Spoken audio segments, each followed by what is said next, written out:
Al-Fatihah. A'udzu billahi minasyaitonir rajim. Bismillahirrahmanirrahim.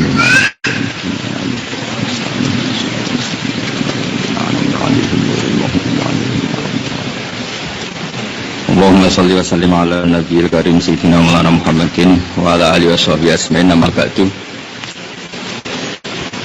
Sebelum kita ngaji, hormat saya khusus terutama kepada Habib Ali Asgaf, Sahibul Ma'had, juga Bapak Quraish Shihab dan beberapa pengurus PSI, teman-teman yang hadir, para muhibbin. Ini pakai juga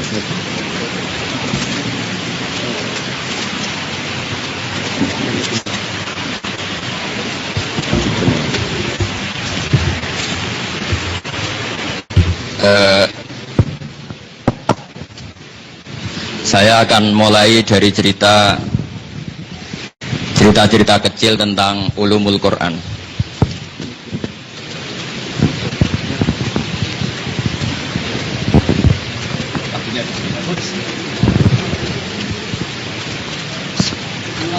Bismillahirrahmanirrahim. Dados saya biasa ngaji Jawa campur Indonesia, karena ini di Jakarta saya memaksakan bahasa apa? Indonesia. Sebetulnya saya lebih familiar bahasa Arab, malah lebih gampang.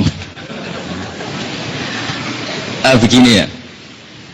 Jadi teman-teman pengkaji Al-Quran yang ikut program PSK, mempelajari Al-Quran itu mudah sekali. Saking mudahnya di era itu bahkan orang kafir itu bisa paham. Orang kafir itu orang yang nggak pernah kuliah di IAIN, juga nggak pernah kursus di PSK, juga nggak pernah ngaji tafsir Jalalain itu, tapi kalau Quran dibacakan tuh paham. Ini penting utarakan karena objek Al-Quran, sasaran dakwahnya Quran itu justru kepada orang kafir. Seorang lagi ya, justru dulu objek dakwahnya Al-Quran itu pada orang-orang apa? Kafir. Sehingga ada ayat kuliah ayyuhal kafir. Karena semua masyarakat zaman itu memang semuanya kafir. Kalau dalam fikih modern non-muslim itu. Sekarang agak repot, istilahkan kafir kadang nggak boleh jadi repot. Misalnya begini, ini contoh paling gampang. Walid bin Mughirah itu tokoh terkenal kafir. Karena Quran sudah itu menarik itu dulu karena solusi, karena Quran memberi solusi. Misalnya begini, contoh paling gampang. Latihlah berbahagia dengan kebaikan. Pasti dengan itu kau akan meninggalkan kemaksiatan. Jadi orang-orang yang tengah malam tahajud menikmati sungkeman sama Allah, menikmati ingat Allah, menikmati harapan masuk surga, dosanya diampuni, itu jauh lebih nikmat daripada yang sedang bermaksiat. Andai kan kalau ukur itu bisa diukur kebahagiaan, maka orang yang sedang munajat itu lebih bahagia dibanding orang yang sedang apa? Maksiat. Sehingga ulama-ulama dulu berkesimpulan bahagia itu wajib dan itu harus dilatih. Yaitu ada ayat kul bi fadlillah wa bi rahmatih fa bidzalika kalau ingat fadl Allah, rahmat Allah, kemudian harus bahagia. Caranya bahagia gimana? Kita tahu misalnya setiap saat itu kita bisa mati. Makanya kata Nabi, bayangkan kamu besok itu mati. Kalau kamu besok mati itu berarti kamu akan sangat bahagia kalau menyongsongnya dengan taat. Kemudian melihat orang maksiat itu aneh. Dan mulai melihat aneh ini awal dari orang menjadi takwa. Jadi tidak boleh orang takwa karena ketakutan itu tidak boleh. Makanya Allah ngendikan walladzina amanu asyaddu hubbal lillah. Orang-orang mukmin itu sangat mencintai Allah. Karena mencintai Allah yang sangat ini, kemudian mereka jauh dari maksiat. Ini penting saya utarakan. Sehingga dulu ulama dulu, ini saya cerita ulama-ulama dulu. Itu kalau ulama dulu gitu makan satu piring, kemudian dia kenyang, itu bilang gini, kenapa saya harus jadi korupsi? Wong satu piring sudah kenyang, paling satu hari 2 piring. Kalau satu makanan habis 1 pintal, baru saya butuh korupsi, kan butuh uang banyak, karena satu makan habis 1 pintal. 2 hari kan 2 pintal, berarti 2 hari, 1 hari sudah berapa? 2 pintal, berarti 2 juta. Nah itu korupsi pantas. Satu piring warak saja kok butuh korupsi. Jadi orang dulu itu semua perilaku keseharian itu menjadi alat untuk ini penting saya utarakan karena sekarang mulai susah orang bahagia dengan taat. Sehingga Allah pernah menghentikan innalladzina yarmunal muhsanatil ghafilat. Ghafilat itu orang yang menuduh perempuan yang lupa. Lupa, maksudnya lupa itu perempuan ini asik mengkaji Quran, asik mengkaji tafsir, asik cari madatul kalimah kosakata, asik nyari ridhonya Allah. Kemudian saking asiknya itu nggak ada jadwal dugem, nggak ada jadwal melihat gambar pornografi, nggak ada jadwal milih cowok yang maco, nggak selancar cari cowok yang ganteng, karena sudah asik. Jadi lupa itu diantara cara meninggalkan maksiat. Orang-orang yang menuduh innalladzina yarmuna al-muhsanatil ghafilat. Jadi ini diancam sekali oleh Allah karena al-ghafilat ini status yang luar biasa. Itu Quran. Sehingga Quran zaman itu sudah punya efek at-ta'thir fin nufus. Sekali dibacakan orang teringat.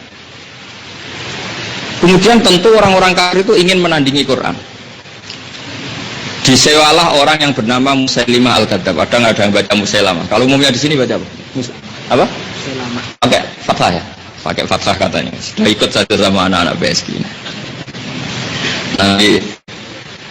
Nanti nggak boleh ngaji di sini kalau tidak saya ikuti. Ya sudah lah Musailamah. Itu dulu. Dari mukaddimah ya mukaddimah berat tapi ringan tapi berat. Itu dulu orang-orang kafir itu memahami Quran. Sehingga banyak orang kafir yang menjadi muslim itu ya karena mendengarkan apa? Al-Quran. Saya adalah orang yang tidak termasuk setuju kalau orang untuk memahami Quran butuh sekian kriteria.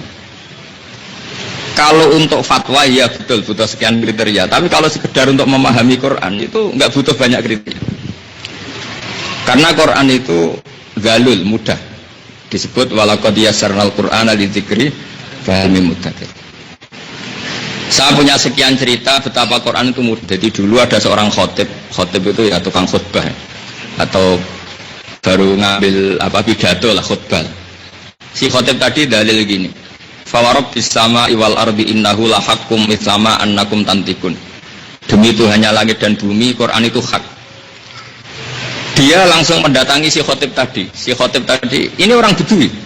Kata si khotib ke orang Bedui tadi, Pak Khotib, tolong kasih tahu siapa yang bikin Allah murka sampai Allah kok terpaksa sumpahan. Si khotibnya aja kaget, apa hubungannya? Ternyata adalah misalnya ada seseorang punya hutang misalnya, besok saya bayar, aneh, ya besok saya bayar, tapi saya ininya sekarang. Itu kalau sudah mulai tersinggung bilang apa? Demi Allah besok saya. Jadi kata demi Allah sumpah itu pasti ada unsur emosinya. Yang namanya sumpah itu pasti ada unsur emosi. Sehingga kalau ada ayat Quran, tentu kita yakin ayat Quran adalah kalamnya Allah. Kok pakai redaksi sumpah? Berarti Allah sudah murka. Makanya dia tanya, Pak Khotib, yang bikin Allah murka itu siapa? Mau saya labrak ya? Itu orang Bedui tahu kalau ada sumpah itu pasti ada unsur marah. Sehingga kalian pengkaji Quran itu gampang saja melihat ayat atau dimulai sumpah pasti apa mau jukok, mau marah, itu sudah pasti. Misalnya lah kesini dia dan balas satu sekejuaan tapi itu dia dan balas. Harusnya kamu Muhammad yang orang baik seperti kamu, yang orang suci seperti kamu yang layak tempat-tempat, bukan kayak Abu Jahal Abu Lahab. Mesti ada unsur mana. Makanya terjemahnya Quran tafsirul biadal balad, seharusnya kamu yang layak menempat. Karena dimulai dengan apa? Sumpah. Nah bayangkan sekarang banyak sekali ayat Quran yang dimulai dengan apa? Sumpah. Jadi pasti bisa dipastikan bahwa itu adalah ada unsur Allah itu bentuk. Jadi cara mengkaji ilmu Quran ini saya memang diminta PSI utamanya dengan kaidah-kaidah tafsir itu satu, punya adau kesan, punya rasa yang saling. rasa yang sama, sehingga ayat Quran meskipun itu tidak bahasa kita akan paham. Termasuk orang kafir sekalipun. Sehingga di buku ini saya cerita Mughirah, Walid itu bin Mughirah, Khalid bin Walid bin Mughirah. Walid ini termasuk musuh besarnya Rasulullah SAW. Si Walid ini pecundang sekali, dia ngawur sekali. Singkat cerita ketika selalu dimusuhi Walid, Nabi keturunan ayat wala tutik kullah halafin mahin hamazin masya'im dinami man'ail bilkhairi mu'tadin asim uktulin ba'da dhalika janin. Itu ada sekitar 7 sifat. Ada 9 ya? Ada 9 sifat. Kamu jangan ikuti orang yang banyak sumpah, mahinin orang berperilaku hina, wala tutik kullah halafin mahin hamazin yang tukang mencemooh. Singkat cerita, si Walid tadi bilang, ibuku Muhammad mensifati saya itu 9 sifat, semuanya itu benar dan saya paham, kecuali satu kriteria, satu definisi yang saya tidak paham. Apa itu? Zani. Saya ini dianggap pemalsu nasab, saya ini dianggap kures abal-abal gitu. Padahal dia kafir dan musuh besarnya Rasulullah itu dia ngikuti pengajian Nabi dan dia paham. Seorang Nabi dia ngikuti pengajian Nabi dan dia paham sekali. Terus ibunya bilang, iya betul, kamu nasab Quraisynya memang palsu. Bapak kamu Mughirah itu impoten, lah hartanya banyak, saya takut nggak punya penerus. Terus kata ibunya, pamakan tu arro'iyah. Kemudian saya mempersilahkan tukang gembala menzinai saya itu jadi kamu. Makanya benar Muhammad kamu ini zanim, Quraisy abal-abal. Itu orangnya kafir, tapi dia paham.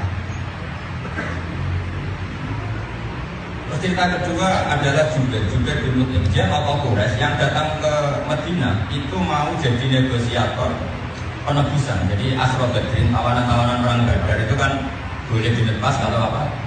Ditebus. Itu juga yang datang ke Madinah. Datang ke Madinah, kemudian dia dulu kafirnya kafir Quraisy. Artinya kafir Quraisy itu non semitik. Ya seorang tadi kafir Quraisy artinya non apa? Semitik. Dia tidak kafir Yahudi, kafir Nasrani. Ya meskipun tadi panitia pesan yang ringan-ringan, tapi ini tak anggap ringan. Karena nanti tetap paham, nanti di akhir ngaji tak jamin pasti paham, insya Allah. Singkat cerita, Jubair bin Mut'im ini datang ke Madinah mau jadi negosiator, dan dia memang dipasrai suku Quraisy untuk membebaskan tawanan. Ketika sholat maghrib, Nabi baca surat Wattur wa kitabim mastur fi raqqim mansur wal baitil ma'mur sampai terus am khuliqu min ghairi syai'in am humul khaliqun am khalaqus samawati wal arda bal la yuqinun. Jadi terus kata-kata Jubair bin Mut'im, fa wa ma taraka Muhammadun li'aqlina syai'an. Muhammad ini menghilangkan semua akal kita. Karena teori ketuhanan non Allah yang tidak Allah itu hilang semua. Kan itu ada pertanyaan gini, masa langit bumi yang real, yang nyata kemudian wujud tanpa pencipta? Kok iso sesuatu wujud tanpa apa? Yang mewujud wujud. Saya pernah didatangi seorang dokter ateis karena dia sekolahnya memang sekolah tentang ateis. Datang ke saya cerita bilang, Pak, saya mau Islam, syaratnya sampai bisa menerangkan Tuhan itu siapa? Allah itu siapa? Terus saya bilang, tapi kalau kamu saya jelaskan mau mengakui Islam, ya. Saya bilang, ayo duduk bareng gitu. Ayo duduk bareng. Maksudnya gimana? Ya anggap saja misalnya rumah kebakar itu ya tanpa sebab. Anggap saja kalau ada hujan yang tanpa sebab. Wah, itu bodoh sekali. Sesuatu pasti ada sebabnya. Ya sudah, Allah itu namanya musabbibul asbab, penyebab dari semua alam raya ini. Ya itu yang namanya Tuhan. Ya itu namanya Tuhan. Lah gitu aja kan enak, nggak usah dibilang itu Allah katanya dia. Jadi kata dia gitu. Jadi sebetulnya kita juga ada kesalahan metodologi. Sebetulnya pertama Al-Quran mengenalkan itu bukan langsung Allah. Iqra bismi rabbikal ladzi khalaq, itu nggak nyebut kata Allah. Muhammad bacalah dengan atas nama Tuhanmu yang menciptakan. Di surat At-Tur juga belum disebut lafaz Allah. Am khuliqu min ghairi syai'in. Masa alam raya ini diciptakan tanpa sebab? Jadi kemudian yang paling mudah difahami manusia adalah alam raya ini gak mungkin wujud tanpa sebab. Kemudian menurut Islam sebab itu bernama Allah. Karena sebab alam raya ini kan kadung wujud. Kalau sesuatu kadung wujud berarti penyebabnya harus super wujud.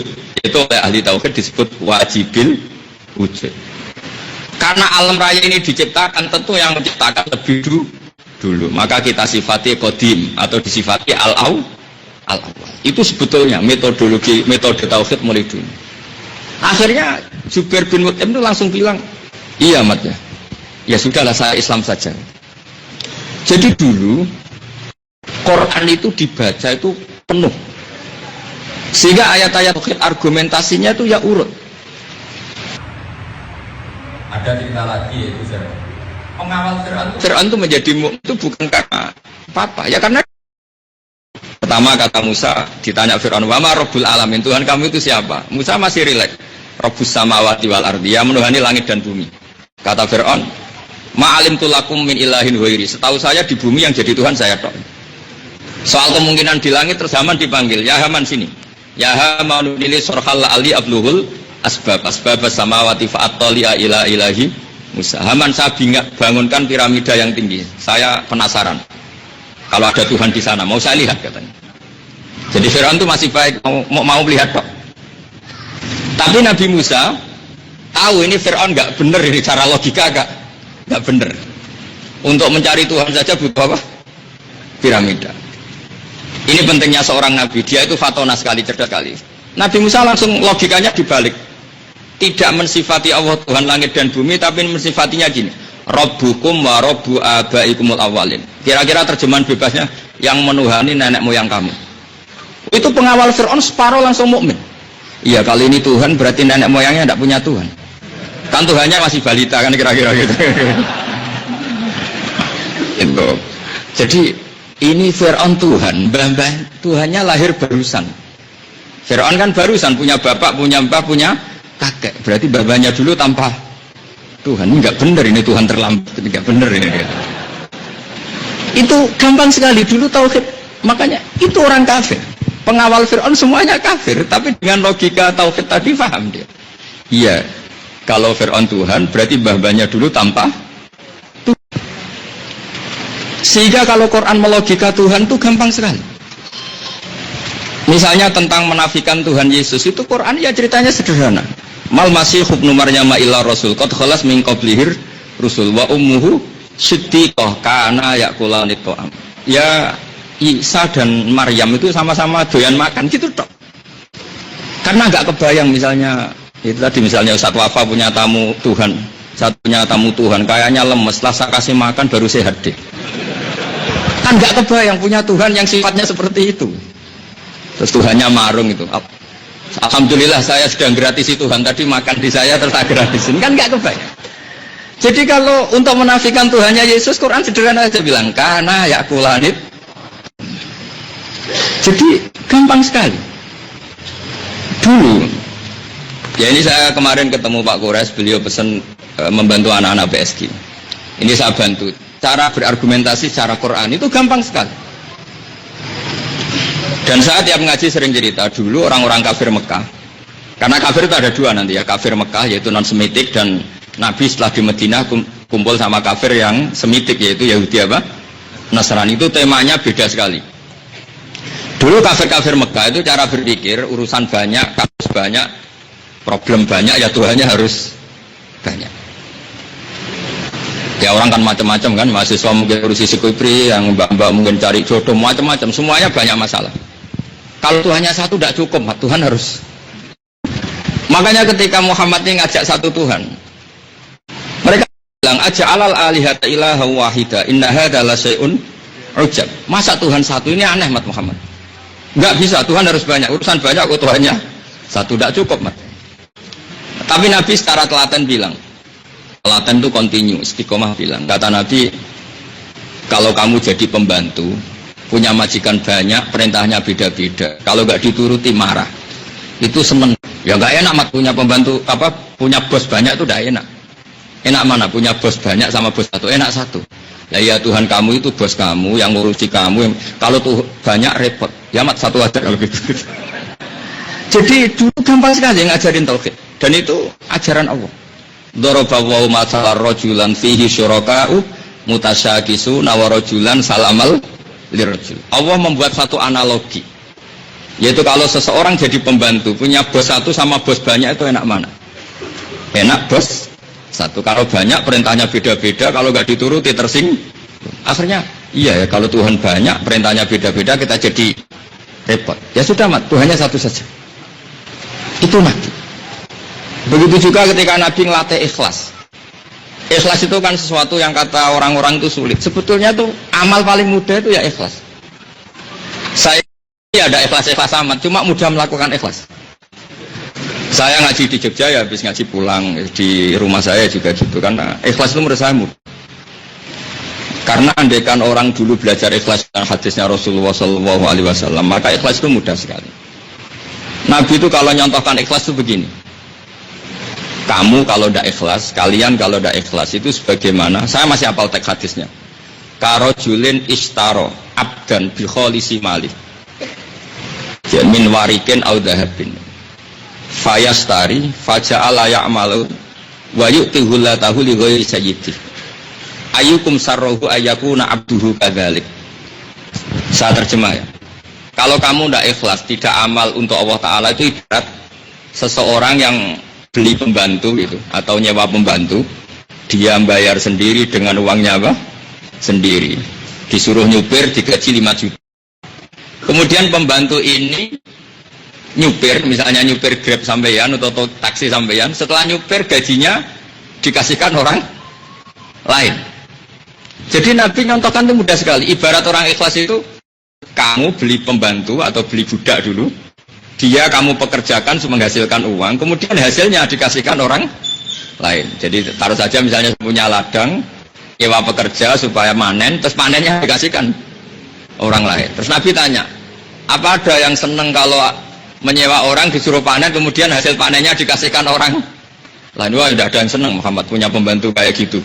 Ya, kamu itu hambanya Allah, diciptakan Allah, rezeki juga dari Allah, kemudian kamu ngamal demi selain Allah. Saya bilang, gak bener mat, wong ra ikhlas itu ora bener gitu. Jadi itu Islam itu pakai kias, analogi. Sehingga dulu orang mukmin itu barokahnya Quran. Tapi masalah Quran sekarang disekat-sekat. Jadi kalau orang liberal mendalil la ikraha fiddin, diulang-ulang. Kalau orang ekstremis dalilnya faqtulul musyrikin haitsu wajadumuhum wa khuduhum wasruhum. Nah, itu tidak kafir. Jadi saya punya sekian bukti bahwa kias, analogi, ya analogi, itu bisa menjadikan orang itu gampang iman. Saya ngaji di mana-mana bilang, misalnya gajah itu hewan yang besar ya.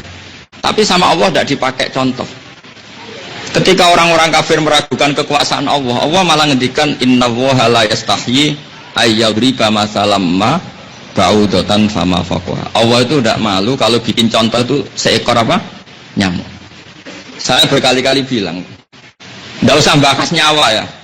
Orang disuruh bikin patung gajah sama patung nyamuk, milih mana kira-kira? Tidak usah nyawanya, patungnya saja. Milih bikin patung. Nah sekarang kalau nyamuk kecil, Allah bisa fama faqaha, atau yang lebih kecil dari nyamuk. Misalnya kalau nyamuk kecil sama dengan alat kelamin kan berapa? Kamu bilang lagi, lalu uratnya nyamuk yang punya penyakit namanya kuman, lalu kuman nyamuk itu kecil. Belum organnya, kuman punya organ, lalu organnya belum kamu teruskan, kuman juga punya kuman. Oh itu orang kafir dan tuntas. Pertama yang mengejek Muhammad, Tuhan itu kurangan stok, sampai bikin contoh saja nyamuk, kerennya apa nyamuk? Masyhur. Muhammad kehilangan akal, sampai contoh saja kok. Nah. Tapi setelah dijelaskan, nyamuk itu kecil, dari kecil itu punya alat kelamin, punya organ, punya apa? Kamu bikin, nggak usah bikin ngasihnya apa, bikin patungnya saja sudah kan. Nah, saya ingin anak-anak PSB itu bisa menjelaskan Quran sampai seperti itu, sehingga mudah diterima. Akhirnya mereka mudah, memang tapi. Jadi itu sirinya ayat Inna Allaha la yastahi ayyadriba masalam ma ba'udatan sama fawqa. Allah tidak malu membuat perumpamaan itu nyamuk. Jadi nyamuk itu bukti kudrohnya Allah tidak bikin hewan sekecil itu. Sudah hewannya kecil, punya organ tubuh, dan organnya punya kuman, kumannya juga punya organ tubuh. Kayak apa begini? Kalau nggak Allah tidak bisa. Jadi dulu orang kafir, bahkan orang munafik itu taslim menyerah. Kalau Quran itu nggak mungkin ditandai. Bahkan Quran pernah menantang mereka, fa'tu bi asyri suwarin mislihi muftariyatun. Kalau tidak bisa nandingi Quran secara jujur, secara yang mutu, bikinlah yang muftariyat, yang abal-abal saja. Kalau kamu bisa sudah hebat. Nggak harus bikin yang hebat, yang muftariyat saja, yang akal-akalan saja nggak apa-apa. Singkat cerita, tadi nyewa Musailamah al-Kadzdzab tadi disewa. Kemudian dia mengingatnya Quran itu hanya notnya saja. Kalau tak terus, kalau dal. Tapi apa yang terjadi? Mereka ketika disewa itu nyewa begini. Dia bikin Quran begini, Musailamah. Wazari'ati zar'a fal hasidati hasdan fal khawizati khubza fal atimati lukma.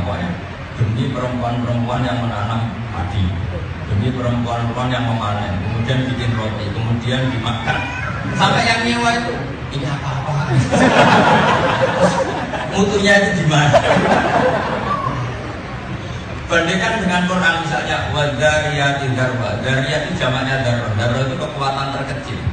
Kalau orang dulu maknanya itu atom, mungkin sekarang partikel atom. Kekuatan kecil yang maha dasar. Wadhariyati darba fal hamilati mikro. Kemudian kekuatan ini bisa mengangkut apa saja. Kapal-kapal besar apa saja itu karena kekuatan atom. Fajariyati isro. Kemudian bisa menggerakkan apa saja. Kemudian dari kekuatan ini fal muqassimati paling menjadi distribusi atau kekuatan distribusi kemana. Jadi dia ingin menandingi ayat wadhariyati darba fal hamilati mikro fal jariyati isro fal muqassimati. Ayat yang punya kualitas tadi demi kekuatan atom, kekuatan molekul atom, partikel atom yang kemudian bisa mengangkut apa saja, menggerakkan apa saja. Tentu semua itu ciptaan Allah. Ditandingi dengan ayat wazari'ati zar'a, demi perempuan-perempuan sedang menanam padi. Setelah ditanam ya wal hasidati hasdar, kemudian perempuan ini memanen. Setelah dipanen ya fal khawizati khubza, kemudian dibikin roti, terus pala dimati lukma, kemudian ditelan dimakan. Kata yang nyewa saja ini apa-apa. Singkatnya terus di PHK. Jadi, nah saya ingin, ya saya ulang lagi, saya ingin Quran di PSD atau apa tafsir di PSD itu sampai seperti itu. Jadi dulu Quran itu dimulai dari kul falillah itu jadun. Jadi ciri utama kebenaran itu ada argumentasi yang tidak terbantah. Al-Hujjatun. Saya beri sekian contoh tradisi ulama atau tradisi Nabi ya tentu ulama dari Rasulullah SAW. Misalnya begini, ini gampang sekali karena ciri utama kebenaran itu mudah dicerna.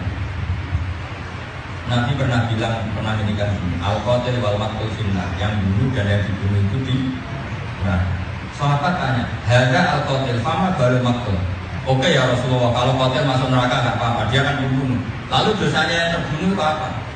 Kata Nabi, innahu kana harisan ala qatli sahibi. Yang terbunuh pun mentalnya pembunuh, cuma dia sial saja terbunuh. Jadi sebetulnya orang kalau duel pakai pedang itu kan sama-sama mentalnya pembunuh.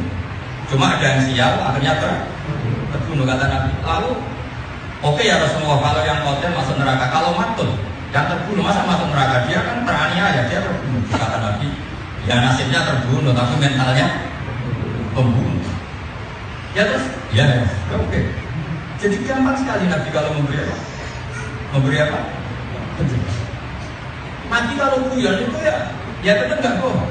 Masyhur, ada seorang tua terus main ke Nabi, terus agak kemalaman itu bilang ya Rasulullah saya ini harus cepat-cepat pulang karena saya jalan kaki. Kata Nabi, la ahmilan nabi ala minat. Ya nanti kamu tak tumpahkan anak unta. nanti tak sewa, tak pinjemin anak unta saya. Kata perempuan tadi yang sudah tua, apa yang bisa saya lakukan dengan anak unta? Sehingga kita pas mau pulang dikasih unta tua, ya unta normal itu. Ya Rasulullah, katanya anaknya unta, kok ini unta tua? Kata Nabi, yang disebut tua ini anaknya unta. Jadi Nabi itu relax. Jadi makanya Nabi itu punya unik, wayang zaku walayakul ilah. Nabi itu sering guyon, tapi walayakul ilah akon, tapi tidak bohong. Itu susahnya bukan main guyon, tapi tidak bohong. Ya kan salahnya dia menafsirkan kalau anak unta itu kecil. Meskipun tua kan juga anak. Ya kan? Ya kan Nabi lah, ahmilan nabi alamin nanti tak tumpah anak ini. Ya apa yang bisa berubah dengan anaknya unta selama mau pulang ini, nah ini. Ini kan unta besar ya semua katanya, oh ini anak Nabi ya meskipun besar ini anaknya. Jadi guyonannya Nabi saja hujah. Begitu juga Allah itu dia sering kalau andikan boleh dibahasakan, dia boleh sering gejol-gejolkan dengan Nabi-nya itu sering. Dan di semua teks hadis sebenarnya ayat satu robu. Cuma nanti jadi perdebatan anak-anak PSD ini perlu ditakwil, tasabihan. Pernah suatu ketika Nabi Ibrahim didatangi malaikat Israel. Jadi Allah ya sering gejol-gejolkan, guyon sama Nabi. Tapi tentu dengan ada kutip ya, guyonnya kan. Kata Nabi Ibrahim, kamu siapa? Salah malaikat mati. Saya Israel, disuruh nyabut nyawa kamu. Enggak, nanti dulu, kamu sih enggak benar nih, hoax pasti. Cuma Nabi Ibrahim lebih santun bukan Nabi Musa. Kalau kita Nabi Musa malah malaikat Israel dicuak sampai matanya keluar. Kata Musa, saya ini kalimu, orang yang selalu dapat kabar langsung dari Allah. Kok kamu bilang mau cabut saya, Allah belum kasih tahu, pasti kamu bohong. Dijotos sama Nabi Musa. Kalau Nabi Ibrahim relatif sopan. Tidak benar nih kok. Terus Israel ditanya gini, hal ro'aita habiban yumitu habiban, hal ro'aita khalilan yumitu khalilan. Masa ada kekasih membunuh kekasihnya? Pasti kamu bohong. Saya ini Khalil Rahman, masa kekasihnya mau dibunuh? Ya karena Israel ya ahli debat ya diam aja. Ya tak pernah sekolah, mungkin nggak pernah ngaji. Terus kembali ke Allah, kembali. Ya Allah kata ya Ibrahim gini. Dan Allah nggak tersinggung. Allah ngajari Israel satu argumentasi ilmiah. Dia bilang gini kabar Ibrahim, hal ro'aita habiban yakrahu ayal ko habiban. Datang lagi Israel. Gini, kamu tetap saya cabut. Logikanya begini, hal ro'aita habiban yakrahu ayal ko habiban. Masa kekasih tidak siap ketemu yang dikasih? Akhirnya Ibrahim, ya oke, siap. Jadi dulu itu relax. Jadi Allah ngajari Israel dia. Akhirnya iya, kekasih kok tidak siap. Makanya kalau ada anak PS bilang saya kekasih Allah itu bohong, pasti tidak berani mati. Ajaran itu bohong, pasti tidak berani mati. Jadi dulu para nabi menerangkan kebenaran itu relax. Nah sehingga dulu karena banyak orang ikhlas, perdebatan para nabi itu juga relax. Saya punya sekian contoh betapa agama ini datang dengan apa ya, dengan nilai, dengan santai. Karena kebenaran itu jadi mudah diterima. Jadi dua buku Yusra, lalu buku. Ada 3 nabi itu yang sezaman. Satu Ibrahim dan Lot. Cuma ada level. Karena Ibrahim itu, Lot itu keponakan sama Ibrahim, sehingga seangkatan tapi tidak level. Sehingga ya, yang Nabi Lot itu sami apa? Terus kedua Harun dan Musa, itu pun tidak level karena Nabi Harun jadi Nabi itu karena proposalnya Nabi Musa. Jadi karena permohonan Nabi Musa. Nah yang benar-benar seangkatan dan level itu hanya Yahya dan siapa? Isa. Yahya dan siapa? Ini sama-sama tahu. Nabi Yahya kata Allah, ya Yahya kutil kita berbukuah wa atainahu hukma sabiyya. Jadi pas kecil mulai sudah pintar semua. Singkat cerita, 2 nabi yang satu generasi ini ya sering debat, tapi sama-sama orang ikhlas. Debat itu menjadi debat kusir karena sama-sama ada ikhlas. Kalau sama-sama ikhlas itu gampang. Nabi Isa itu kalau setiap main ke satu kampung itu mesti tanya gini, aina sirarun nas, orang-orang buruk itu rumahnya mana? Sehingga Nabi Yahya mesti tanya, aina sirarun nas, orang-orang baik rumahnya mana? Singkat cerita ada perdebatan kecil. Kenapa kamu tanya rumahnya orang-orang baik? Kata Nabi Isa. Kata Nabi Yahya, enaklah kumpul orang baik. nyaman, nggak ketularan nakalnya. Kamu kenapa tanya rumah-rumahnya jelek, mau ngapain? Kata Nabi Isa, anak atau ibu, saya ini nabi, anak nabi, biman silatit topik, udah wilmaroto. Ya saya ini kan nabi, nabi itu kan kayak dokter, yang nyari yang sakit, kalau sudah sembuh, ngapain? Sehingga menjadi manhaj ulama, ada ulama yang nggak siap ketemu orang-orang nakal karena takut nakal atau takut. Tapi ada ulama banyak juga yang orientasinya menobatkan orang-orang nakal. Karena secara fikih kalau tidak ada mau nemanin, tidak ada yang terus kayak apa? Makanya kalau guyonan fikih itu gini, berteman orang fasik boleh enggak? Oh enggak boleh, mari patut fasik. Tapi kalau bina orang fasik boleh enggak? Oh boleh, penting. Dan bina itu dimulai dari kenal itu dimulai dari kancanan. Oh ya boleh. Jadi fikih itu bisa dinego. Karena memang ada logika. Di sini ada logika. Makanya membawa agama ini ibarat kayak sampean punya keponakan nakal. Punya keponakan nakal, kemudian sering benjian sama lanang itu bening. Ada seorang yang bijak, nggak pernah negur karena nunggu momen yang tepat. Akhirnya anak ini mengira nggak dosa atau nggak salah karena setiap ketemu keluarganya nggak ditek. Yang satu pamannya keras sekali, serata aku ponakanku kok ngono potongannya. Kesimpulannya apa? Yang rileks ya akhirnya nggak didik sama sekali, bahkan menjadi justifikasi seakan-akan itu barang halal. Yang ekstrim juga natijanya sama, tidak sempat didik karena ketemu saja tidak mau. Jadi intinya ekstremis sama liberalis itu sama-sama akhirnya nggak manfaat bagi umat. Makanya Islam itu selalu di garis tengah. Kalau bahasa orang PSI mungkin moderat tapi selalu di garis tengah. Memang susah di garis tengah. Karena antara kita tarbiyah dan tidak membiarkan barang batil kita akui sebagai barang hak. Ya memang susah, tapi Rasulullah itu bisa mengelola itu. Maka semua nabi itu punya sifat fatona, kecerdasan. Kayak tadi misalnya orang dari menuhankan orang kafir menuhankan Tuhan banyak, kemudian Nabi bisa membantu mereka berlogika bahwa Tuhan itu satu. Sampai dengan analogi tadi, kalau kamu jadi pembantu, kemudian majikan kamu banyak, perintahnya beda-beda, kamu mau enggak? Enggak mau ya Muhammad. Untuk mereka masih jangkar yang Muhammad karena mereka belum iman. Setelah begitu terus, ya sudah, Tuhan kamu itu ibarat majikan kamu, Tuhan kamu. Kalau Tuhan banyak, nanti repot. Akhirnya mereka ekspor. Makanya pesannya ada Berotawa masalah rojulan fihi syuraka umutasyabisuna wa rojulan salamal birojul hal yasjawiyani masalah. Pesannya alhamdulillah. Jadi zaman itu saja orang kafir jadi kafir. Makanya ini penting pelajaran bagi kita semua. Kenapa Quran sekarang menjadi sulit?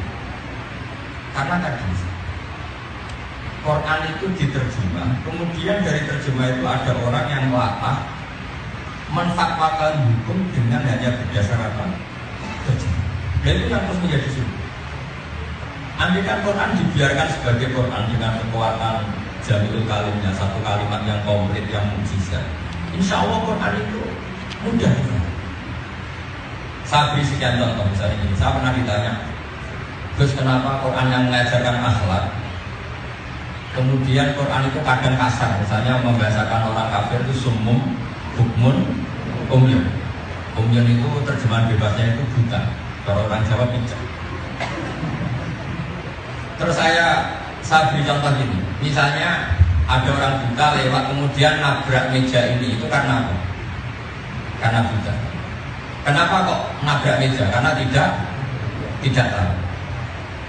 Terus bedanya apa? Misalnya kemudian meja ini wujudnya itu wujud serius apa enggak? Wujud yang serius. Menabrak meja karena tidak tahu. Terus tidak tahu itu disebut buta, disebut umyun. Sekarang orang jalan nabrak tembok, buta, tidak tahu.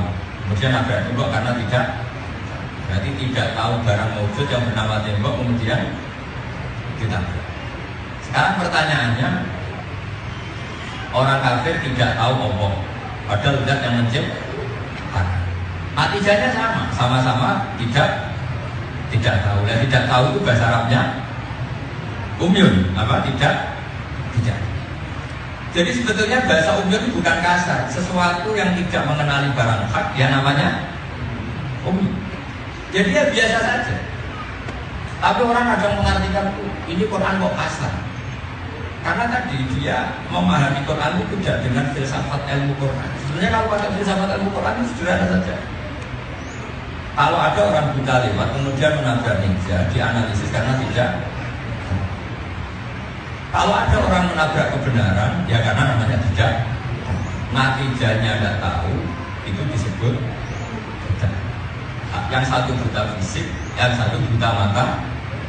Jadi sebetulnya normal saja. Sehingga kadang-kadang Al-Quran ini perlu dimengerti. Ngendikan dengan sesuatu yang normal, yang gampang.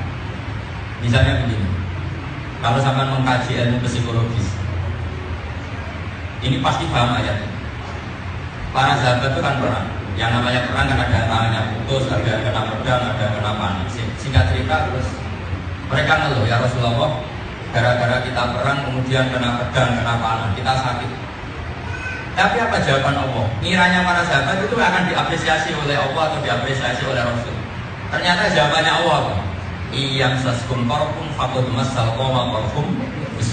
Jika kamu luka, orang-orang kafir ya luka, itu saja biasa. Kamu yang mungkin jadi luka ya jangan. Jadi kalau kira-kira anak-anak PSD kok nggak tahajud karena kedinginan, itu orang biasa maling ayam itu kedinginan biasa. Kalau orang jadi kiai karena takut puasa jadi kiai nanti takut punya musuh itu. Badan narkoba itu musuhnya polisi, itu berani. Kamu yang soleh udah berani. Jadi secara psikologi saya berkali-kali ngaji di mana-mana bilang Allah itu kalau mau menyalahkan orang soleh itu dibandingkan orang dolim. Makanya bahaya. Allah itu kalau menyalahkan orang soleh dibandingkan orang. Badan narkoba itu ya risikonya persaingan antar badan narkoba. Dan itu bisa tembak-tembakan, bisa ngademin polisi, BNN, itu saja berani. Kamu jadi iya tidak berani karena takut apa? Resiko. Padahal melakukan kebaikan. Artinya sahabat dia itu gak pernah ngeluh sama Nabi. Karena ketika ngeluh gak diapresiasi malah ada ayat iyam saskum korkum fakut masal koma korkum. Jika kamu luka karena perjuangan, orang-orang kafir juga. Sebagian ayat redaksikan intakunu ta'lamuna fa'innahum ya'lamuna kama ta'lamun wa tarjuna minallah ma la yarjun, pakai hamzah. Jika kamu merasa sakit karena proses perjuangan, orang-orang kafir juga sakit karena membela kekafiran. Oh, kamu punya kelebihan wa tarjuna minallah ma la yarjun. Kamu berharap dari Allah yang mereka tidak ber. Jadi Quran mudah sekali kalau motivasi yang mudah, kalau memberi analogi yang mudah. Kalau orang sekarang mudah. Jadi contoh makhluk yang dasar itu ya dinosaurus. Kalau menurut saya dinosaurus itu masih gampang. Nanti saya bayangkan bikin patung dinosaurus itu masih bisa. Tapi kalau bikin patungnya itu cari pecahan batu sekecil itu jadi kesulitan. Cari patahnya itu sudah kesulitan. Pakai alat apa? Sehingga Allah bikin contoh bahwa Inna Allaha la yastahi ayat ini kama salam baru datang sama. Jadi mungkin saya seperti ini tidak kulino mungkin apa. Saya biasanya ngaji itu ya ngaji rutin pakai kitab karena pikiran saya sederhana. Islam itu apa sehingga ya ngaji itu harus hatam. Dulu saya ngaji hatam itu karena dendam. Dendamnya itu kalau di depan biasanya musonnya bilang kama saya di sebagaimana penjelasan yang akan datang. Pas di belakang kama satokos bagaimana penjelasan sudah lewat ya. Akhirnya saya dendam ini kalau nggak hatam korban kama saya ini kama saya. Nah problemnya sekarang banyak orang ngaji itu tak hatam, makanya kacau. Kalau ngaji itu ya harus hatam biar tidak jadi korban kama saya sampai kama saya. Makanya banyak sekarang balik abal-abal karena tadi dia nggak pernah belajar apa hatam. Jadi ngaji itu harus hatam karena dengan hatam tadi kelihatan. Terus ini mungkin makalah saya terakhir tentang orang kafir. Orang kafir itu ada dua. Satu kafir non ahli kitab, disebut kalau di kitab itu musyrik Mekah. Zaman itu istilahnya musyrik apa? Dua kafir semitik, yaitu Yahudi apa? Nasrani. Makanya ada ayat lam yakunil ladzina kafaru min ahli kitab wal musyrikin. Jadi kafir satu kategorinya ahli kitab, dua kategorinya kafir apa? Musyrik. Ini penting saya jelaskan biar gak ragu dalam analisis. Nah, kafir-kafir yang Mekah itu penyembah berhala dan tidak percaya adanya hari apa? Kebangkitan. Sehingga mereka sering bilang aida mitna wa kunna turaba wa idzaman aina apa? Lama betul. Sebagian ayat aina lama dinu. Masa setelah kita jadi debu, jadi tanah, kemudian kita bisa bangkit lagi. Ini mustahil Muhammad. Mustahil kata dia. Masa sudah jadi debu, kok jadi apa? Manusia. Sekarang pertanyaan saya pada anak-anak PSI, orang Yahudi Nasrani pernah berpikir gitu enggak? Enggak. Bahkan mereka percaya sekali kalau ada hari kebangkitan. Cuma orang Nasrani yakin langsung masuk surga bersama Bapak di surga. Sebab itu yang kafir jenis Yahudi Nasrani itu ayatnya waqalu la yadkhulul jannata illa man kana hudan. Artinya mereka percaya hari kebangkitan enggak? Percaya dan mereka yakin langsung masuk. Sehingga sudah ada dua kali. Kafir pertama enggak percaya hari kebangkitan. Kafir kedua percaya tapi mengklaim kalau surga milik. Dan Nabi secara argumentatif bisa menjelaskan satu-satu. Pernah ketemu orang kafir yang enggak percaya hari kebangkitan itu, ada tulang belulang sudah membiru itu dikremes ini. Setelah hancur disaurkan ke wajah Nabi. Apa seperti ini bisa kembali bangun ya Muhammad? Masa seperti ini bisa bangkit lagi? Tapi apa kata Nabi? Nabi menjelaskan secara santai. Manusia itu dimulai dari Nabi Adam. Manusia itu ada periodenya. Semuanya dimulai dari Nabi Adam. Dan Nabi Adam diciptakan dari tanah. Sehingga terus mereka mulai berpikir, iya, manusia pertama itu butuh materi dan materinya tanah. Berarti makhluk yang sekarang kelihatan ini ternyata materinya dari. Jadi kalau sama-sama mustahil, wujud sekarang yang kita alami juga wujud yang mustahil karena wujud dari. Kemudian mulai mereka, oh iya, berarti mungkin. Akhirnya datang ya Rasulullah, saya iman memang itu sesuatu yang mungkin. Kedua, penjelasan Nabi itu berkali-kali ini dengerin betul. Insya Allah kalau sampean paham ini, insya Allah tauhid sampean benar. Karena syaratnya tauhid itu fa'lam annahu la ilaha illallah, harus ada unsur fa'lam, tahu. Saya pernah ngaji tauhid, namanya kita khusus Hamidiyah. Begini cara beliau menjelaskan. Sekarang sampean melihat burung, ya burung apa saja. Kemudian bertelur, kawin terus bertelur, nanti telurnya jadi anak lagi. Itu muhal apa mungkin? Tidak, jawab saja. Mungkin kan? Ketika Anda mengatakan mungkin itu ikut menciptakan apa enggak? Enggak. Berarti status Anda melihat burung-burung itu status Anda adalah tidak mampu menciptakan burung. Saya ulang lagi. Ya ada burung kawin kemudian punya anak, bertelur jadi anak. Terus kamu bilang itu mungkin? Karena apa? Karena sering melihat. Sering. Ketika Anda mengatakan mungkin itu karena sering melihat apa karena Anda ikut menciptakan? Sering melihat, bukan karena ada yang menciptakan siapa? Allah. Nah sekarang misalnya saya terus bilang dari meja ini akan keluar burung. Sama bilang mukhal apa enggak? Mukhal. Bilang mukhal itu karena tidak mungkin apa tidak pernah melihat? Tidak pernah melihat. Kalau bilang tidak mungkin, mungkin. Sebab itu Nabi, ciri khas para Nabi adalah orang yang tidak terjebak apa yang beliau-beliau lihat. Mereka hanya tahu kudrohnya Allah tidak terbatas. Sehingga ketika kaumnya Nabi Soleh minta, Soleh kalau kamu Nabi betul, keluarkan onta dari batu ini. Nabi Soleh bilang, iya gak masalah. Terus minta sama Allah, onta keluar dari. Waket kamu dulu, kok bisa ya? Terus Nabi Soleh kan, memangnya onta yang lahir dari onta kamu bisa menciptakan? Ya gak bisa, ya sama aja kan. Jadi sebetulnya kita ini bilang mukhal dan tidak mukhal itu terjebak oleh pandangan rutin. Bedanya apa coba? Burung yang normal sama burung yang keluar dari batu. Bagi Anda bedanya apa? Kan tidak ada bedanya. Burung yang normal itu ya kamu tidak mampu menciptakan. Berarti bukti dalam itu kudrotillah, bukti kemampuan Allah. Yang keluar dari batu juga bukti kemampuan. Tapi manusia inginnya bukti kemampuan Allah itu dibuktikan keluarkan unta dari batu. Wah kalau itu hebat, kita tidak mampu. Memangnya unta yang normal kamu mampu bikin? Makanya ketika umatnya Nabi sering minta mujizat, itu Nabi Muhammad ditegur sama Allah, ojo turuti terus. Cukup inafi khalqis samawati wal ardi wastilafil laili wan nahar. Sebagian ayat diturunkan wa ma min dabbatin fil ardi wala ta'iri yatiru bi janahihi illa umamun amsal.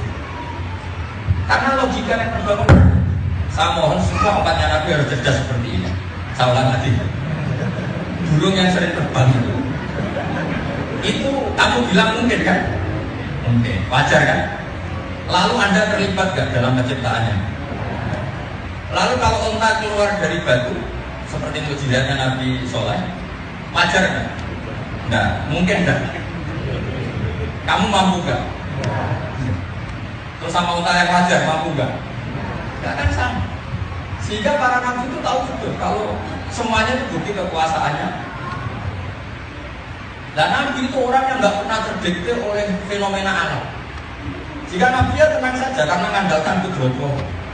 Ini syarat utama daftar jadi wali harus imannya. Masyhur. Nabi itu perang Khandaq itu kelaparan semua. Itu hampir 2.000 atau 3.000 pasukan. Ketika Rasulullah begitu kelihatan kelaparan, Jabir berinisiatif minta istrinya masak sama nyembelih kambing kecil, memotong kambing kecil. Kata istrinya Jabir, yang manggil Rasulullah maksimal orang 6 sampai 8. Setelah Nabi dibisikin, ya Rasulullah datang ke rumah saya ada makanan, tapi maksimal orang 6 sampai 8. Tapi apa kata Rasulullah? Ya ahlal Khandaq halumu ila Jabir.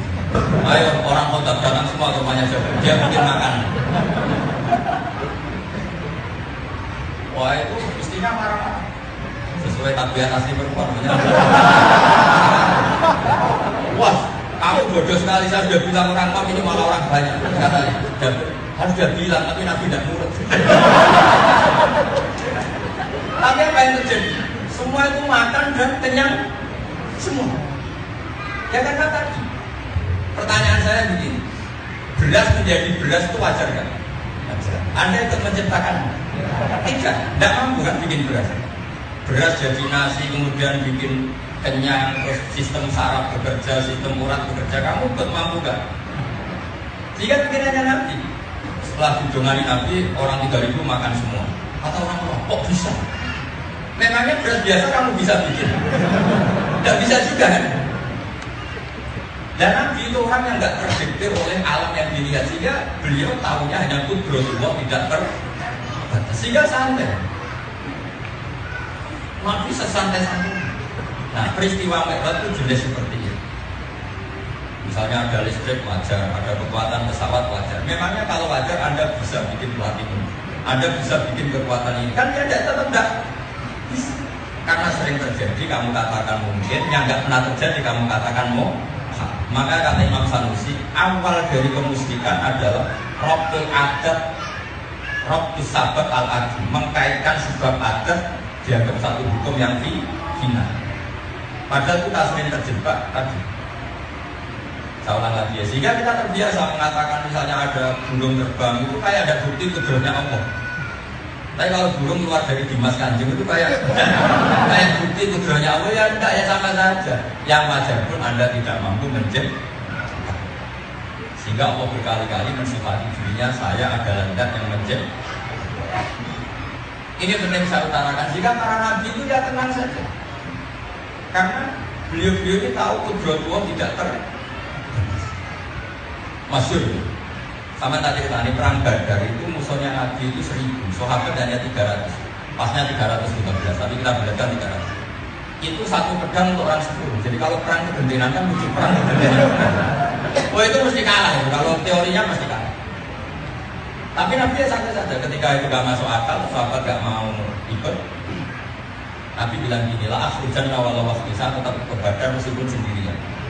Akhirnya sahabat bilang, udah Nabi ikut. Sehingga sebetulnya ikut mereka itu ya sambil geremeng. Makanya berusaha sambil geremeng itu sah ya. Sah. Ayatnya memang seperti itu. Makanya ini kan anak-anak PSD saya mohon hafalnya Quran siapa saya.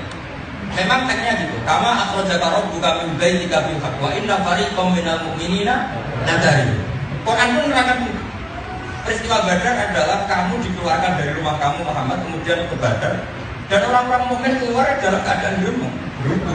Wa inna fariqam minal mu'minina lakariun. Yujadilunaka bil haqqi ba'dama tabayyana ka'annama yusaquna ilal mauti wa hum yanzurun. Ya sudah ya Rasulullah, saya ikut perang. Apa kok perang? Ya sengkok mati bareng aja.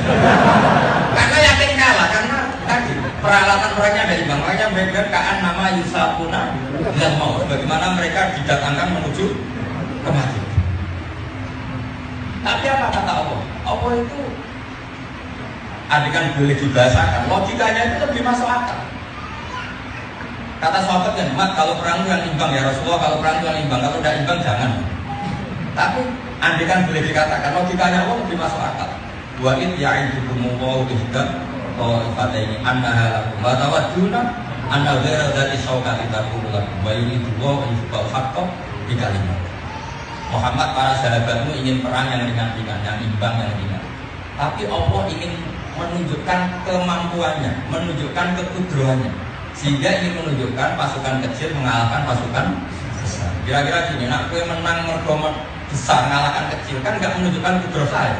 Kira-kira gitu. Makanya itu diuji kecil mengalahkan besar. Sehingga perang Badar itu perang paling dulu.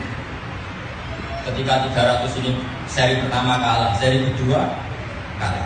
Masyhur itu Nabi berdoa. Ini doanya Nabi, bukan doa siapa. Doa Nabi. Dan ini saya ada politik kedua ini. Masyhur Nabi juga. Allahumma intuhlik hadhihi sofa lam tuqbat badal. Ya Allah, silakan aja habisin semua pasukan saya. Tapi resikonya nggak ada yang nimbang kau. Nggak apa-apa.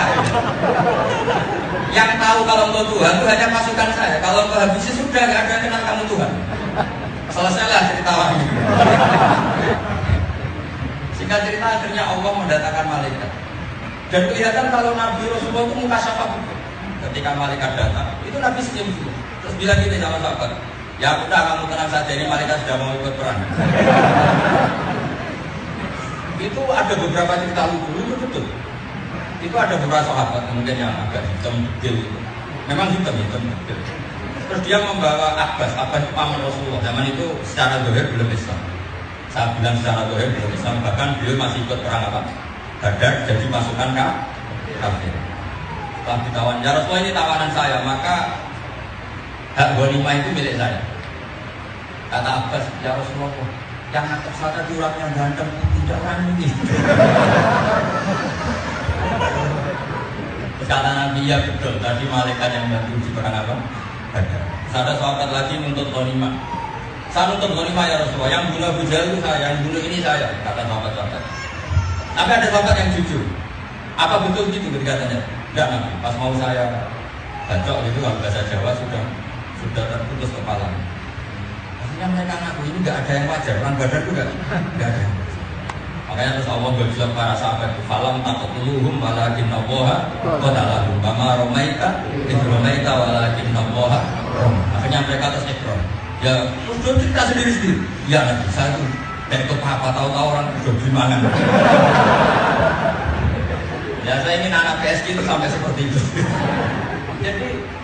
Jadi dulu agama itu rileks. Kan Allah berbilang Rasulnya, berbilang para sahabat falam taqtuluhum walakin Allah qatalahum kama romaita idromaita walakin Allah. Sehingga hubungan dengan Allah dulu itu rileks. Masyhur di kitab-kitab tasawuf. Ada seorang wali doanya mustajab. Dia agak mantul sama Tuhan itu. Karena dia hanya butuh makan 1 piring, 2 piring, tapi harus jadi tukang manol di pasar, tukang angkut. Terus dia, ya Allah, saya ini ahli ibadah. Kalau sudah makan 1 hari ibadah terus. Masa butuh 1 piring saja harus jadi tukang kuli angkut. Buat saya kasih rezeki yang tambah kerja. Singkat cerita suatu hari dia dituduh malik terus dipenjara.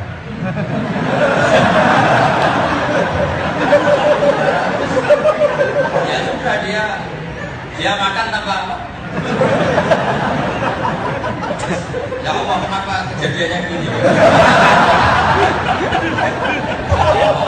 Kan kamu ingin dapat rezeki tanpa kerja, ya begini. Jadi makanya doa itu hati-hati kan. Karena ya, hubungannya Allah dengan hambanya itu unik. Makanya di hadis-hadis itu biasa Nabi senyum gitu, tertawa-tawa, relax. Terus sahabat tanya, Nabi yang tanya, kenapa kamu tidak tanya saya 5 ada? Kenapa saya senyum? Sampai tanya, saya begini karena diutus Allah. Tapi ada berita gembira dari Allah begini. Sehingga dialeknya para nabi dengan Allah itu yang satu manja, yang satu itu ya relax. Saya berikan contoh betapa Nabi itu relax. Nabi Musa itu tahu Israel itu mereka bulat, jadi Bani Israel itu bulat. Singkat cerita Nabi Musa sudah milih orang pilihan. Wastara Musa qaumahu sab'ina rajulan di Qadina. Milih 70 orang pilihan. Kira-kira pengurus PSD semua. Diajak terima Taurat. Setelah di Gunung Sina, Nabi Musa itu mojok lah kira-kira. Terus entah baca apa terus. Ayo pulang kita sudah dapat Taurat. Kata orang 70 tadi, kok enak Musa, kamu mojok terus bilang sudah ketemu Allah. Gak bisa. Lalu minalaka hatta narawaha. Kita ada bisa iman kalau nggak sama-sama melihat Allah secara jarak. Gak bisa. Kemudian Allah tersinggung, mudah Nabi kok minta ketemu apa? Pak Akhodat Bunus, disambar berdek mati semua. Nah pas mati semua itu unik. Nabi Musa saking manjanya sama Allah itu bilang, ya Allah ini apa-apa? Ini 70 orang supaya jadi saksi saya menerima Taurat. Kalau mati semua saksinya siapa? Ayo ya Allah, hidupkan lagi. Itu sama Allah hidupkan. Jadi hubungannya Nabi dengan Allah itu apa? Ayo Allah hidupkan, ini apa-apa? Kalau saya pulang tanpa saksi, kalau enggak ya sekalian saya mati sudah biar selesai. Jadi yang dimaksud Rabbi lau syi'ta ahlaktahum min qablu. Kalau misal membunuh saya sekalian. Terus atuhlikuna bima fa'ala sufaha'u. Kalau gini, omongan orang bodoh jangan pertimbang benar apa sih? Ya sudah gitu, manjanya Nabi Musa sama Allah. Anta waliyuna faghfir lana warhamna wa anta khairul ghafirin. Tapi Allah ya tidak tersinggung. Allah tidak bilang ya Musa ini stofa itu ba'alan nasi biri salati wabi. Allah tidak tersinggung. Dan barokahnya Musa yang seperti ini akhirnya kita dapat sholat 5 waktu. Andaikan Nabi Musa, Nabi Ibrahim, kita ya 50. Ketika Rasulullah Mi'raj itu Nabi Muhammad diberi tugas berapa? Sholat berapa? 50. Nabi Ibrahim tanya, ada apa kamu dipanggil Allah? Disuruh sholat 50 ya gimana? Nabi Ibrahim karena tipikal samina. Nabi Musa itu Nabi yang paling frontal. Sebetulnya frontalnya itu bukan kasihan kita, karena beliau itu egois, agak egois. Masyur. Nabi Musa kan kira-kira di langit sampat kalau nggak 5, karena di semua riwayat itu mutoribah. Riwayatnya mutoribah, urutan-urutan. Kalau nggak 4 ya 5. Ketika Nabi Muhammad sudah melintahi batas dia, itu dia nangis. Bertanya sama Allah, Ma'ibika ya Musa, ini Nabi yang lebih junior ketimbang saya, kok melantai makam saya? Gak terima dia, kenapa itu makamnya Nabi. Setelah Nabi pulang datang, kenapa dipanggil Allah? Disuruh sholat 50 kali. Bilang, irji hufas al-hukabur, kamu kembali ke Tuhan, minta keringanan. Itu alasannya begitu. Fa'inna ummati laku tidungan. Umat saya yang gagal aja nggak kuat, apalagi umatmu. Dan Tuhan aja dia tidak demi kita, demi kita. Ya, tapi sudah lah, mungkin barokah. Umatku. Wah ini kojarok tuh Bani Israel. Bani Israel sudah saya uji dan mereka badannya lebih kuat, lebih tapi itu saja tidak mampu, apalagi umat. Irji ila rabbika fas'al. Ayo kembali minta keringanan. Minta keringanan. Tapi awal itu hanya 5 kembali ke Musa. Berapa masih 45? Masih nggak kuat. Kembali lagi. Dan Rasulullah karena orang yang akhlaknya baik disuruh seniornya ya malu. Sampai 9 kali. Terakhir itu tinggal 5. Itu Nabi Musa masih bilang, ini cicilan Rabbika fasal. Itu kalau diturun tidak jadi sholat.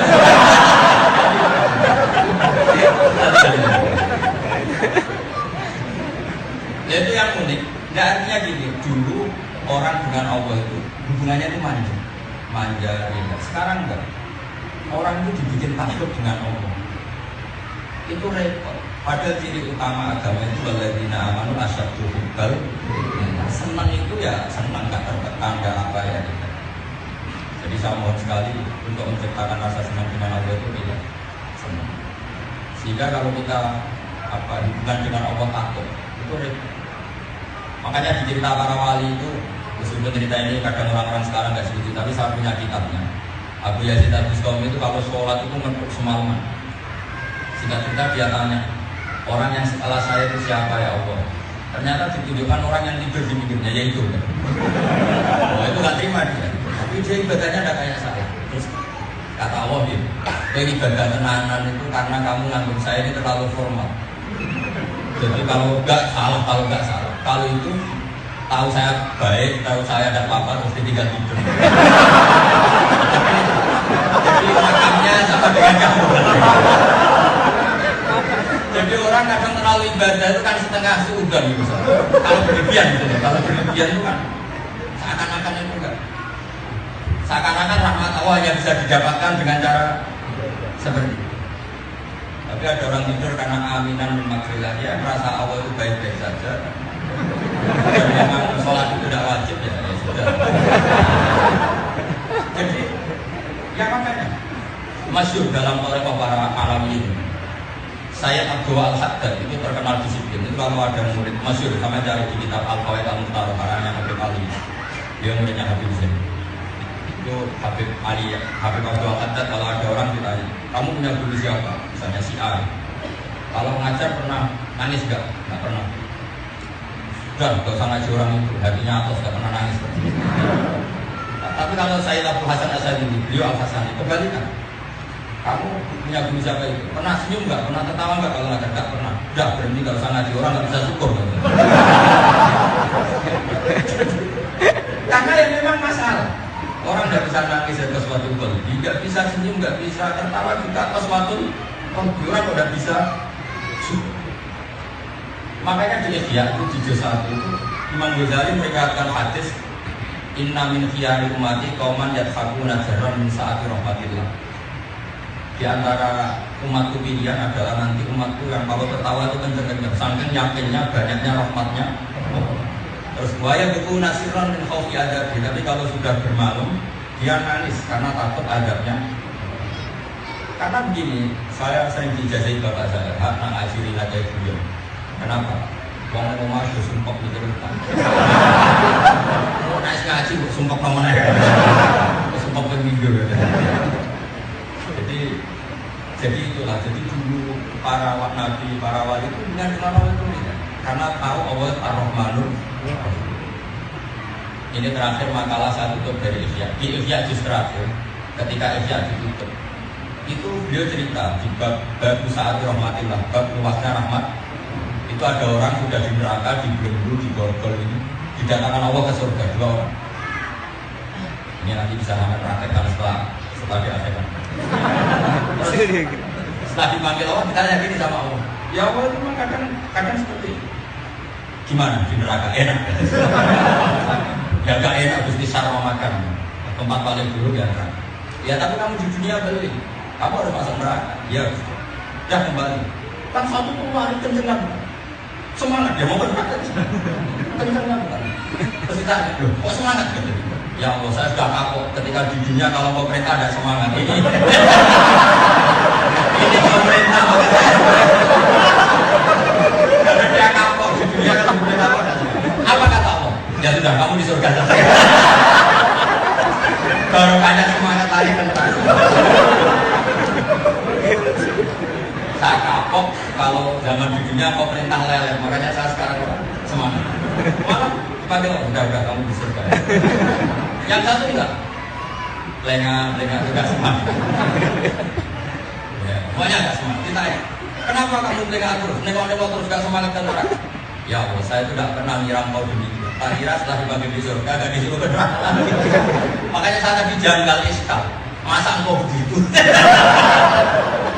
Saya itu tidak pernah ngira setelah engkau panggil ke surga, kemudian disuruh ke neraka lagi. Saya enggak ngira engkau begitu. Ya sudah. Kamu kesulitan sama saya, tidak akan mengembalikan kamu ke neraka, dari sini aja.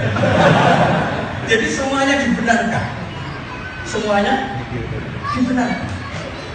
Itu sebenarnya warahmati wasiat. Jadi yang lari kencang ya dibenarkan, itu bisa kamu tiru nanti.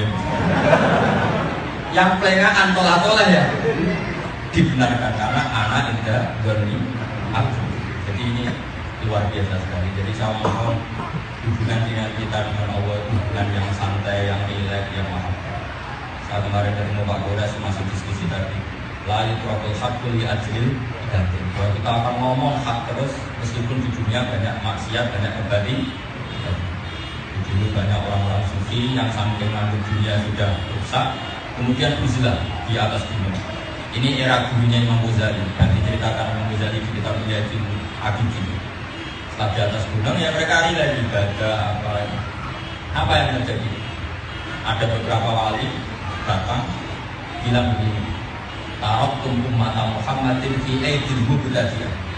Kamu enak-enak ibadah di sini sementara umat dipimpin orang-orang yang nah, kalau kita sekarang ahli ilmu anak-anak PSG tidak mimpin Quran, tidak mimpin cara tarbiyah Quran, berarti taraktum ummata Muhammad fi aidil kafirah, fi aidil mudillah, fi aidil adil abah.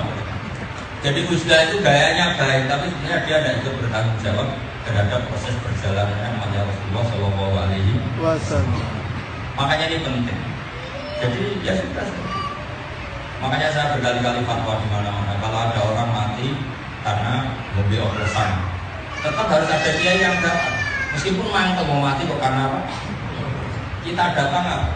Karena janazatul muslim biar dikelola secara Islam, jika fani, disolati, dikubur.